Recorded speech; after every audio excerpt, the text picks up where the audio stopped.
ஒவ்வொரு வேஷமா கலைஞ்சிரும் போல இங்க இருக்கிற நிறைய பேரு நடுங்கி போய் இதுல நம்ம மேல அவதூறு வேற. இப்ப புதுசா ஒரு வெப்பன் ஒண்ணு கொண்டு வந்திருக்காங்க. அது என்ன தெரியுமா? அவங்க தயவால தான் நம்ம ஆட்சி நடக்குதான். மக்கள் தயவால இந்த ஆட்சி நடந்துகிட்டு இருக்கு.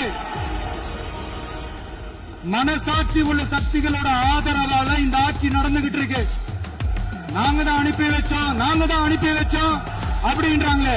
அனுப்பி வச்சவங்களுக்கு மினிஸ்ட்ரியில இடம் கொடுத்தா ஏன் கதறீங்க? ஏன் இவ்வளவு கோவம்? ஏன் இவ்வளவு கதறல்? இதுல இன்னொரு முக்கியமான விஷயம், மார்க்சிஸ்ட் கம்யூனிஸ்ட் கட்சி நமக்கு ஆதரவு கொடுத்தது சுயேட்சையா எடுத்த முடிவுன்னு சொல்றாங்க. அதே மாதிரி இந்திய கம்யூனிஸ்ட் கட்சி நமக்கு ஆதரவு கொடுத்தது சுயேட்சையா எடுத்த முடிவுன்னு சொல்றாங்க. இதுல எங்க இருந்து நாங்க தான் அனுப்பி வச்சோம்னா புரியல. மக்களுக்கு நல்லா புரியும். எல்லாத்தையும் தெளிவா பார்த்துக்கிட்டு இருக்கிறாங்க.